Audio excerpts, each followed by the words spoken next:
The single dad stood quietly near the marble fountain of the billionaire's charity gala, holding his daughter's small hand. His suit was borrowed, slightly loose at the shoulders, but his eyes were sharp. When the billionaire greeted him casually, the man replied with a strange sentence that sounded oddly rehearsed.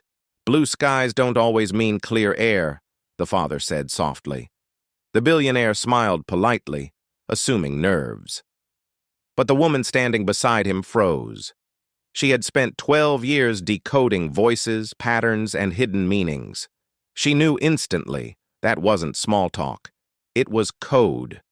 The former CIA analyst, now the billionaire's chief security advisor, studied the man again. His posture was wrong for a nobody, too controlled, too aware. When the billionaire asked what he did for a living, the father answered, "I fix things people stop looking for." Another phrase, another trigger. The analyst's pulse quickened. Those words matched a retired field protocol, abandoned after a classified extraction gone wrong. She stepped closer, pretending to adjust her earpiece. "Where did you learn that?" she asked casually. The father met her gaze, calm, measuring. "A long time ago," he said. The billionaire laughed, clapping the man on the shoulder. "You should hear this guy," he joked. "Sounds like a poet." But the analyst wasn't smiling. She noticed the man's left hand, 2 fingers slightly stiff, a healed injury consistent with cold weather tactical operations. The daughter tugged her father's sleeve. "Daddy, you promised no secrets tonight." Her voice was innocent, but the analyst felt the weight behind his silence. The father knelt, smiling gently. "Just stories, sweetheart." He stood again, eyes briefly meeting the analyst's. Permission, or warning. As the orchestra played, the analyst ran a silent scan through her memory. There had been one ghost operative, unofficial, deniable, erased after saving assets no one could publicly acknowledge. A man who vanished with a child after refusing a final order. She had assumed he was dead. Later that evening, the billionaire invited the single dad to his private study, impressed by his calm intelligence. The analyst followed. When the door closed, the billionaire poured drinks. "So," he said, amused, "what do you really do?" The father didn't touch the glass. "Right now," the man replied. "I raise my daughter." The analyst exhaled slowly. "And before that?" she asked. The father turned to her fully. "Before that, I listened when everyone else talked. I survived when I wasn't supposed to." The room grew heavy. The billionaire frowned. "Is this some kind of joke?"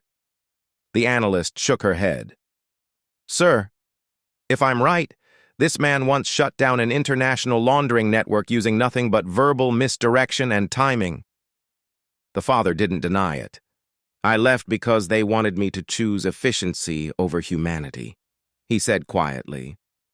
"They told me my daughter would be safer without me." His jaw tightened. "They were wrong." The billionaire set his glass down slowly, the joke gone from his face. "Then why are you here?" the billionaire asked. The father looked toward the window where city lights blinked like signals. "Because someone inside your empire is selling information. Old information. Dangerous information." The analyst's blood ran cold. "That file was buried," she said. "Not deep enough," the father replied. "I recognized the pattern the moment I walked in. The same noise disguised as generosity." The billionaire stood abruptly. "You're accusing my board?" The father shook his head. "No, I'm warning you." Silence stretched. Finally, the billionaire nodded once. "What do you need?" The father smiled faintly. "Nothing for me, everything for her." He glanced at his daughter, now asleep on a couch outside the room, guarded unknowingly by men who owed their jobs to lies. By morning, 3 executives would resign quietly. 2 would disappear into investigations. The story would never reach the news. The billionaire would fund a new foundation under stricter eyes, and the former CIA analyst would finally close a file she thought would haunt her forever. At sunrise, the father declined the billionaire's offer of wealth and protection. "We already have enough," he said, lifting his daughter gently. The analyst walked them to the gate. "If you ever need backup," she whispered, "you know the words." The father smiled, tired but real. "Blue skies," he replied. Then he left, blending back into a world that would never know how close it came to collapse, or how a single dad, speaking in code, quietly saved it again.